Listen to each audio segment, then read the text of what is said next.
Sera Noll was not the kind of woman people remembered. She was not tall, she was not beautiful in the way that made men stare.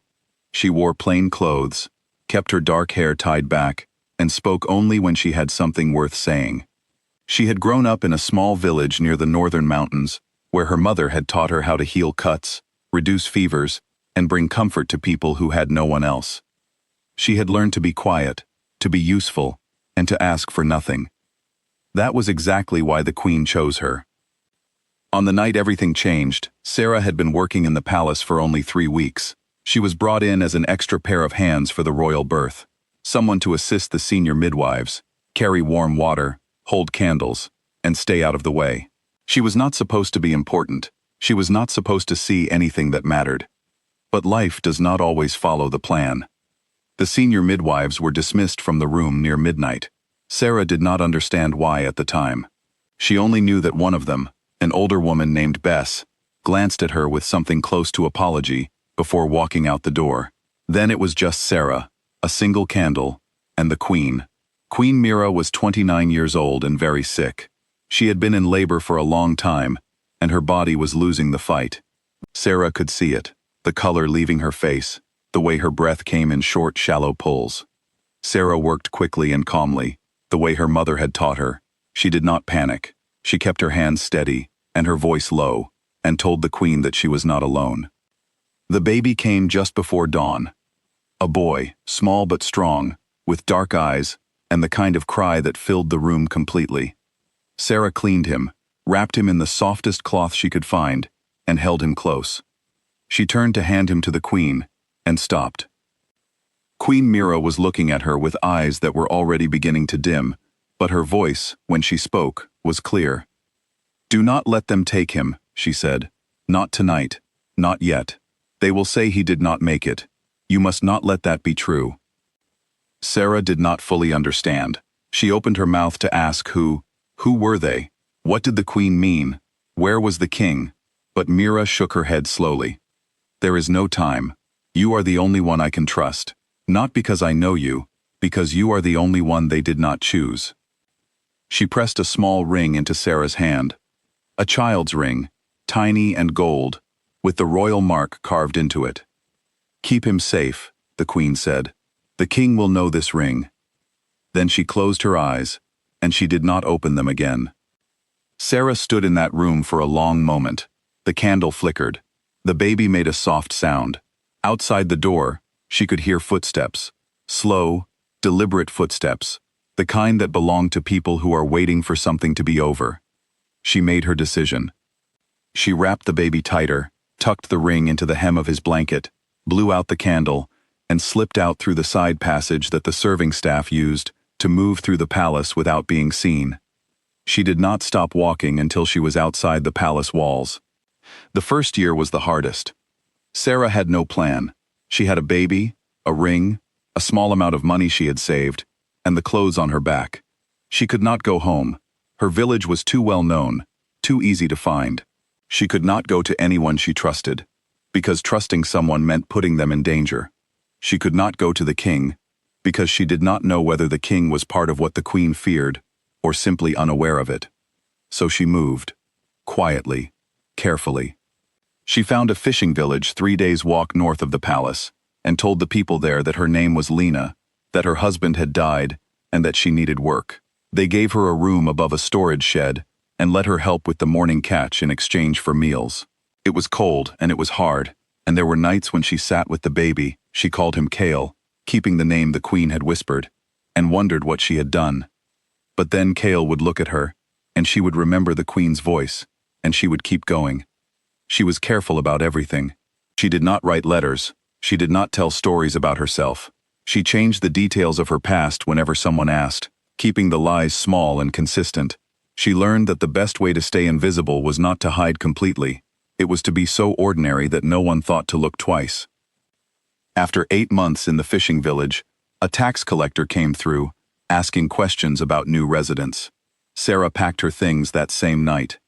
She moved to a monastery town in the eastern hills, where she worked as a laundress, and told people she was a widow from the coast. She stayed for 7 months, then a census came, and she moved again. This became her life, moving, working, watching, keeping Kale fed, warm, and healthy, teaching him, as he grew from a baby into a toddler, the names of plants and stars, and how to be quiet when quiet was needed. She did not complain. She did not ask why this had happened to her. She simply did what needed to be done, because there was no one else to do it. Back in the palace, the kingdom was changing. King Dorian had been told that his son was stillborn, and that his queen had not survived the birth. He had received this news from 3 members of his council, calm, serious men who expressed their condolences with practiced expressions. He had no reason to doubt them. He grieved alone. He stopped attending public events. He became harder, quieter, and more distant. His enemies, and a king always has enemies, began to take notice. The most dangerous of them was a lord named Casven. He was intelligent, patient, and careful. He had no army large enough to take the throne by force, so he had decided to take it another way, by making sure the king had no heir, no hope, and no reason to keep fighting. He had arranged for the senior midwives to report a stillbirth on the night of the birth. He had planned it well. What he had not planned for was Sera Noll. He did not even know her name. He had seen her in the palace once, briefly, a quiet young woman carrying a water basin, and had not thought about her again. Why would he? She was nobody. This was the mistake that would destroy him. In the 3rd year, Casven pushed through a kingdom-wide census. He called it a matter of national accounting, a way to track population and taxation. It was really a way to find loose threads, people who had appeared somewhere they shouldn't be, stories that didn't quite line up, women traveling alone with young children who had no clear history. The clerk who came to the monastery town was young and eager to please. He noticed that Sera's paperwork listed Kale as born in a city that was 2 weeks' travel from where she claimed to have lived at the time. It was a small detail. Most people would have let it pass. He reported it. Within 4 days, Casven's men were riding toward the eastern hills. Sera had developed a sense over the years, a quiet awareness that came from living carefully for so long. She felt something shift in the air 2 days before the men arrived. She saw a stranger asking questions at the market. She watched a horse tied outside the inn for too long with no rider in sight. She packed that night. But this time, she did not just run. She sat down at a small table by candlelight with Kale asleep beside her, and she made a different choice. She had been running for 3 years. She was tired. And more than that, she understood something she had not fully understood before. She could not protect Kale forever on her own. He was growing. He was starting to speak clearly, starting to have opinions, starting to look, around the eyes, exactly like the man whose portrait hung in every public hall in the kingdom. It was only a matter of time before someone noticed. She took the ring from the place she had kept it, sewn into a small fold in Kale's blanket, and she wrapped it carefully in plain cloth. She wrote nothing inside the package. No name, no explanation. She addressed it only to the palace, to no one specifically, hoping that someone with enough sense would bring it to the king directly. She gave it to a traveling merchant heading south, paid him with the last of her savings, and watched him ride away. Then she picked up Kale and walked north. King Dorian was in the middle of a long, dull meeting about border trade when the package was brought to him. His advisor placed it on the table without comment. Dorian almost set it aside. Then he unwrapped it. He sat very still for a long time. The room was quiet. His advisors watched him and said nothing. The ring was one of a kind. He had commissioned it himself, before the birth, for the royal cradle. It had never been on public display. No one outside the innermost circle of the palace would have known it existed. He stood up from the table, excused no one, and walked out. He went directly to Commander Liss, his most trusted general, a woman who had served the crown for 20 years and had never once acted from anything other than loyalty. He placed the ring in her hand and told her everything he knew, which was almost nothing. "Find whoever sent this," he said, "and bring them to me safely, whatever it takes." Liss left within the hour. She found Sera 11 days later, in a barn on the outskirts of a small market town, 3 days' walk from the nearest road. Kale was asleep across Sera's chest. Sera's hands were cracked and bleeding from the cold. She had not eaten properly in 4 days. When Lise stepped through the barn door with 2 soldiers behind her, Sera did not scream. She did not run. She pulled Kale slightly closer and looked at the commander with steady eyes. "Are you here for the boy?" she asked. "I am here because the king sent me," Lise said. Sera was quiet for a moment. Is he a man worth trusting? Lise considered the question seriously.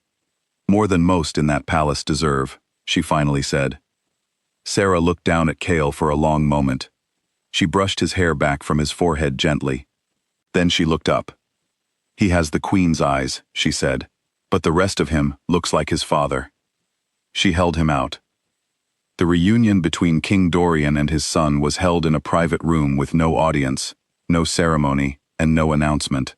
3 people witnessed it: Commander Lise, Sera, and 1 palace physician who was there to confirm the child's health. Dorian did not speak for a long time when Kale was placed in his arms. He simply held him and looked at him with the expression of a man who has been given back something he had already learned to live without.